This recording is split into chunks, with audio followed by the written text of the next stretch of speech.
സംഭവം പൃഥ്വിരാജിന് ടെക്നിക്ക് പിടികിട്ടി. പുലിമുരുകൻ കണ്ട് ഹിറ്റാക്കിയ ക്രൗഡിന് ഹോളിവുഡ് ലെവൽ പടം കൊടുക്കുക എന്നുള്ളതാണ് പുള്ളി ഉദ്ദേശിക്കുന്നത്. അല്ലാണ്ട് ഹോളിവുഡ് പടം കാണുന്നവർക്കുള്ളതല്ല. മേക്കിംഗ് ഒക്കെ പൊളി, മാരകം, 1 ലെവൽ. പക്ഷെ ഇപ്പോഴും ഈ കാറ്റാടി കഴിയും കോടാലിയും കൊണ്ട് ക്ലൈമാക്സ് ഫൈറ്റ് നടത്തുന്നതും മുടി വളർത്തിയ കർണാടകയിലുള്ള ഗുണ്ടകളെ കാണാനും അല്ല നമ്മൾ സിനിമയ്ക്ക് വരുന്നതെന്നുള്ളത് മനസ്സിലാക്കുക. അത് മാത്രമാണ് മൂവിയിലെ പ്രശ്നം.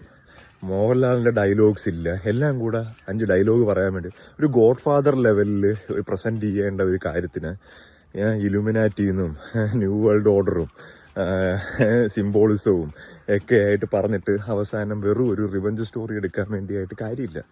അപ്പോൾ അങ്ങനെ ഒരു മൂവി എടുക്കുമ്പോഴത്തേക്കും അതിൻ്റേതായ റെഫറൻസൊക്കെ ഉപയോഗിച്ചിട്ട് ആക്കുക. അല്ലാണ്ട് വീണ്ടും ഈ ക്ലീഷയെ റിവഞ്ച് സ്റ്റോറി എടുക്കാനായിട്ട് ഇൻ്റർനാഷണൽ കുറേ സ്ഥലങ്ങളിൽ പോയി കാശ് ചിലവാക്കി അങ്ങനെ ചെയ്തു ഇങ്ങനെ ചെയ്തു എന്ന് പറഞ്ഞിട്ട് കാര്യമില്ല.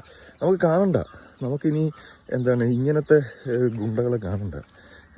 ക്ലൈമാക്സിൽ വലിയ സിൻഡിക്കേറ്റാണ് ഇപ്പോഴും ഹിന്ദിക്കാരെ കൂടെ തല്ലുകൂടി നടക്കുന്ന ആളെ കാണണ്ട. നമുക്ക് മനസ്സിലാക്കുക.